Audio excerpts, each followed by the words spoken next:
L'expression pain de vie est employée dans un sens nouveau. Jésus parle désormais du pain, comme sa chair, son sang. Les termes employés maintenant sont bien propres à nous faire comprendre ce changement sans risque d'erreur. La communion au corps et au sang du Christ n'est pas un acte magique. Le seul fait de communier n'agit pas de façon automatique. Le danger d'une telle conception n'est pourtant pas exclu dans le comportement pratique des chrétiens. On va quelquefois communier pour se consigner les bonnes grâces de Dieu ou pour éviter des représailles de sa part. La communion n'est plus alors qu'un devoir, une obligation. En somme, on vise à satisfaire Dieu. Communier, c'est croire que Jésus est l'envoyé de Dieu, le Fils de Dieu. Alors, ce pain est vraiment un don du Père, le signe de son amour infini, ineffable, en Jésus. Jésus affirme « Je donne ma chair pour la vie du monde ». Il ne vit que pour les hommes, il est totalement à leur service.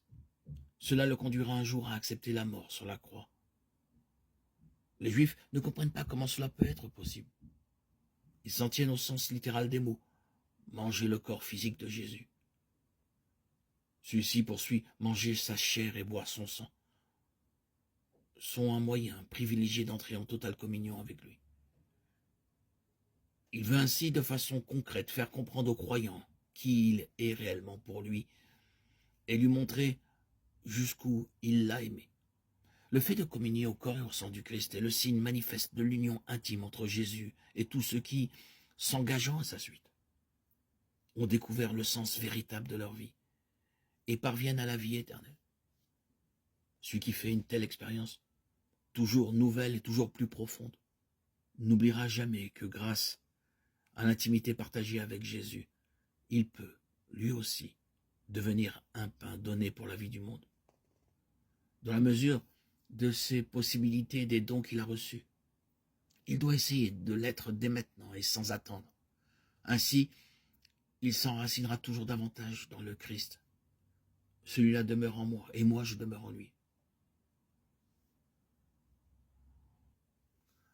Le discours du Christ nous appelle à la décision, à le suivre, marcher sur ses pas, vivre et goûter à sa lumière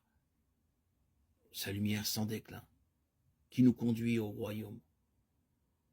Communier avec le Seigneur, c'est vivre cette vie nouvelle, rafraîchissante, vivifiante, cette vie de vérité que le Seigneur veut nous communiquer, cette vie sainte auquel nous sommes tous appelés.